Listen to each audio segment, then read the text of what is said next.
Okay, welcome back everyone. Once again, we're seeing a fairly large change in the industry. This time it's 670 layoffs in one go. They've killed a studio, in fact, that they only established 2 years ago. They've ended development on a Star Wars FPS before it's even made it out of the prototype stage.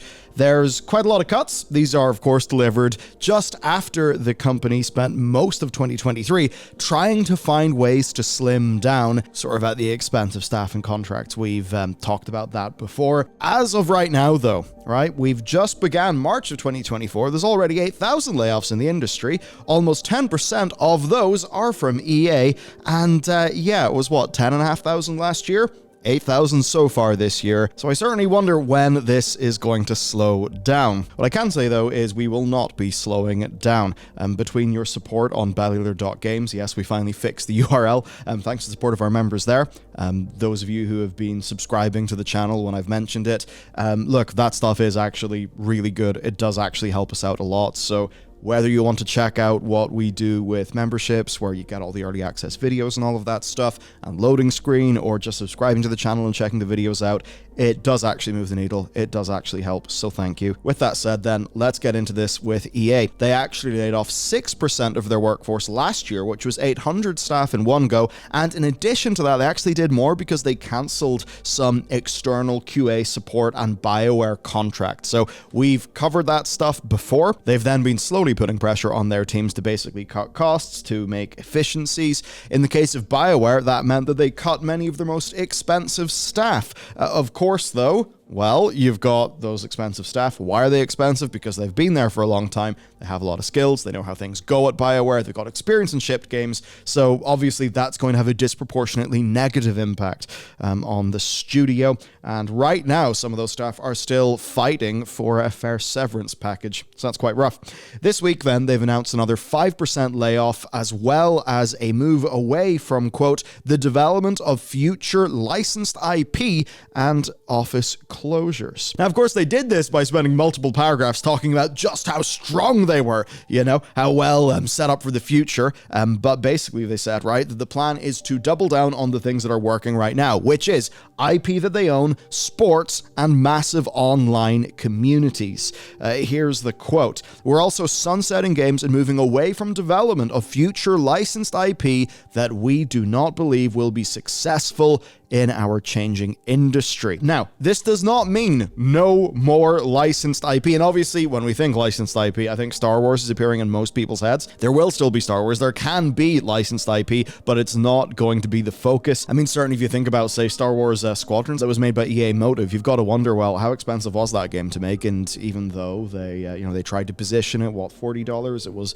not a full AAA title, but you wonder, well, did they lose a bunch of money on that game? Because it does seem that, like, right now, that's not a game that's really had much of a long tail. So definitely have to wonder. But anyway, the core point is they can still do that IP stuff, but they're going to be very choosy about it.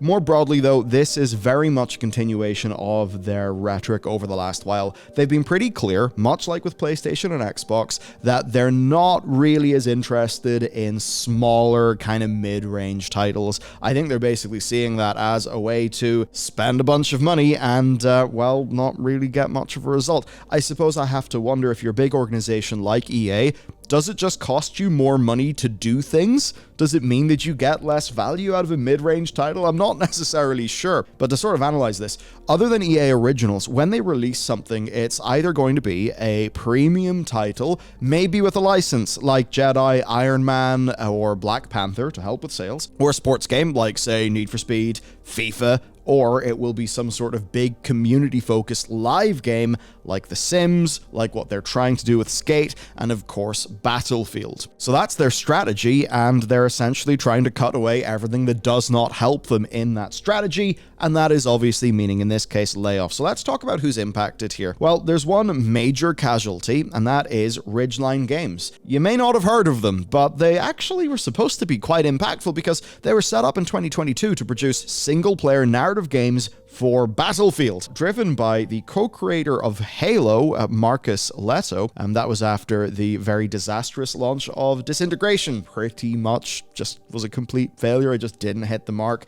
didn't find a place in the market. So anyway, he went and he did that with EA, but the studio is basically gone.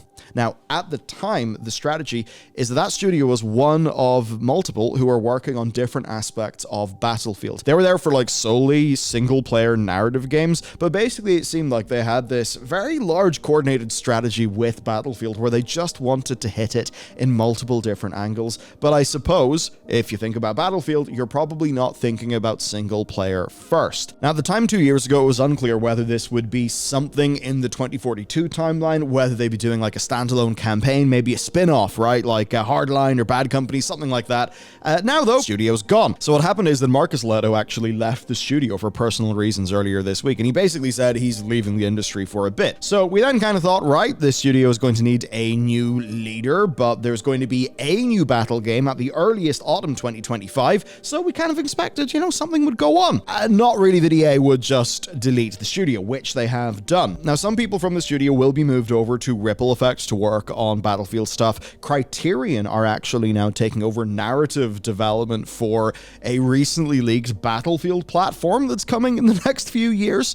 Now, this platform is supposed to be featuring a sort of back to its roots approach, right? 64 players, 4 classes, a free-to-play battle royale with a team-based objective mode, all that stuff that sounds reasonable enough for Battlefield. And in fairness to them, 2042 has certainly turned around, not in every aspect, but certainly in many. What was weird to me, though, is I just assumed Marcus would know that this layoff was coming, right? Because, he was leadership. But no, he just said this: gut punch to see EA lay off my team. So many very talented devs who are incredibly valuable to the Battlefield franchise. Now, obviously, I don't know if he knew, but his tweet is certainly not suggesting that he knew. Obviously, he probably wouldn't want to suggest that because it's a really bad look. But yeah, still kind of rough. Of course, though, it's not just Battlefield. We do know of one project that's dead. So, Respawn Entertainment, according to IGN and their sources, there's been a recently leaked Star Wars FPS project, and that has now been cancelled. And it sort of seems that that leak was actually an attempt to stir up public interest in the game, right? So somebody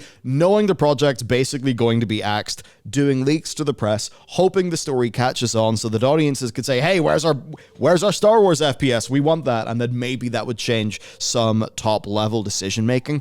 The plan here was for a Mandalorian bounty hunting game. It was clearly kind of pitched to capitalize on the recent movie announcement, and apparently the internal testing was good and Respawn staff were excited about it, but it seems that EA have not been willing to actually give this the green light. Especially that's interesting because, of course, we did this a little while ago on the channel, but we were looking at the revenues from Apex Legends, and it seems that the revenue from Apex has basically began to fall from the peak.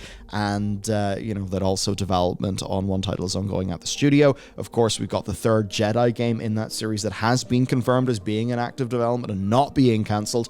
And that kind of means that Respawn now is very much Jedi and Apex. You do wonder, though, if they're planning a trilogy of Jedi games, well, what will happen after that? The core thing for me that is interesting, though, is Apex Legends and that revenue softening. And it's quite rough because Apex, in a way, right, this could be good, it could be profitable, everybody could be happy. They basically had really, really strong performance, and then the performance kind of suffered, right?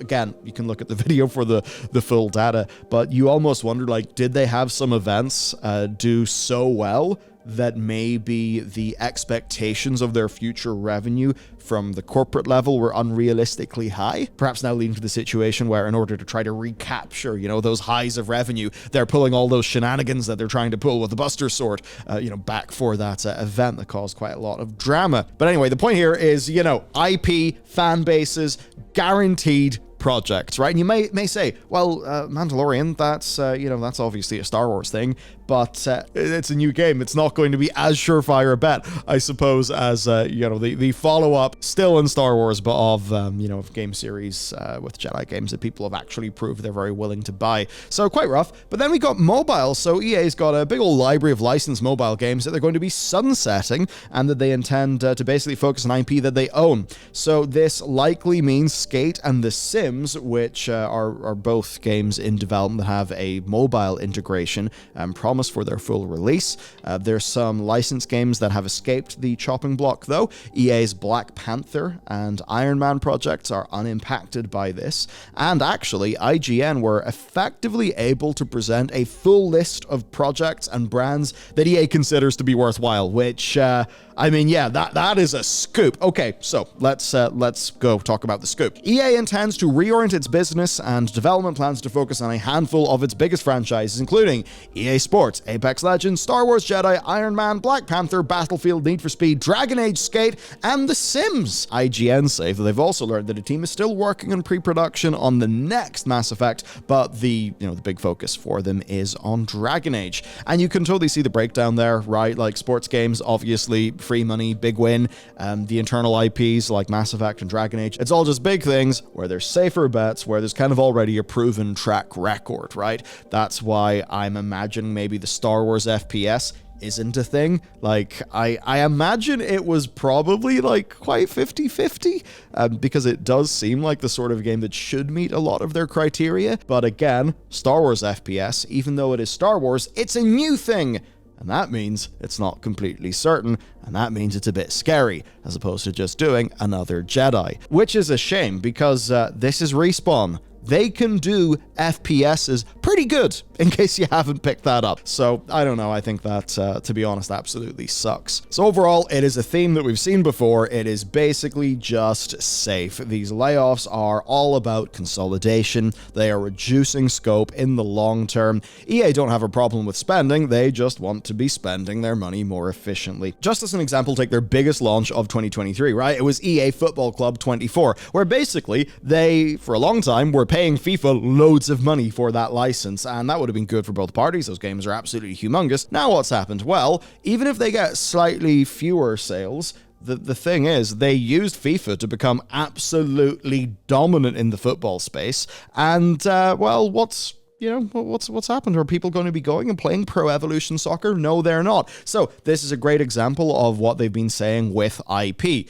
Yep, they're still going to be doing Star Wars, but in this case, just by removing FIFA, I mean, imagine the impact that will have on, say, the accountancy of that game. Now, it's not like EA are totally cash-strapped here and that they're super worried. This is in a way just a cost of doing business, and they're happy to incur that cost because they believe this is more efficient in the long run. So all of these closures, getting out of the Star Wars contract, all the redundancy costs, the contracts and stuff, they are expecting this to cost the company $125 million to $165 million before they start to make any savings. Which, in a way that is basically nothing, right? Like, what's 125 mil to a company like that, I suppose? But yeah, they expect all of this to be complete and to be managed by the end of the second quarter. So the point here is that spending money is not the issue. I mean, hell, they spent $325 million on stock buybacks last year. Of course, stock buybacks are basically good. They will be, I'm not saying they're good. No, they're good for certain people. And basically, it will improve the company's dividends for every other shareholder and, some other things. But let's not get into that. This is not a show about stock buybacks. The point is, compare the cost of this restructuring to the cost of the stock buybacks, and it's obvious that this is just for them a cost of optimization that they believe will basically give them better margins, more security, more stability, more predictability in the long run. And they're doing all of this now, you could maybe say, in the grand service of having a beautiful, lovely, clean position when we hit April, and of course, the end of the financial year. So yes, in a way, this is balance sheet reorganization to tidy up things ahead of the lovely financial reports, which obviously will be playing around with the lives of the staff, who usually are working to try and make those sheets look a little bit better. It's the sort of thing, is this necessary in the immediate sense? No, absolutely not. Does not appear to be. EA would be really not under any form of threat by keeping these staff on and putting them onto other projects, but they're trying to make things look tidy. We've talked about, the profit margins, the margins in companies. As an example, wasn't it with Sony, I believe, they're at 6%. most recently. In the past, they've been as high as 12%. Obviously, that's a pretty worrying number. I even actually saw a video from a YouTuber looking into the economics of Tarkov, and that was a great example of like, wow, that's a lot of revenue. Oh boy, that's not that much profit. To the point where in the Tarkov case, it's like, well, damn, you know, if you just have a 20% or 10% decrease in your revenue, but you have roughly similar costs, you're going to be screwed. But no, this is nothing like that. This is not any form of existential thing. This is optimization, right? This is, you know, this is like the bodybuilder who has decided, okay, right, you know, Muscle Mania or whatever my next big competition is. It's in however much time. I need to trim up to get competition ready. In a way, that's what this is. Just that, you know, instead of adiposity, it's humans. That's gaming, and that's it for today's episode. I don't know what to say. I don't have a great take for the end of this.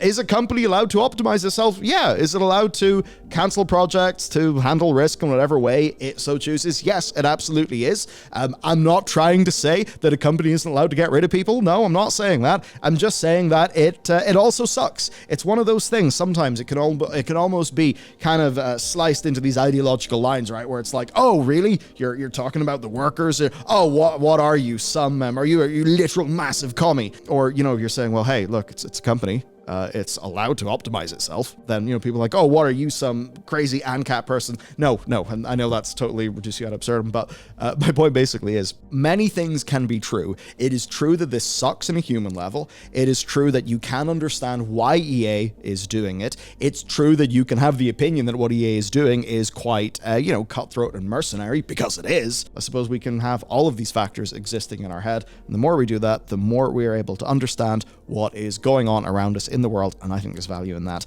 That's it for today's episode. Thank you for watching. I'll see you next time.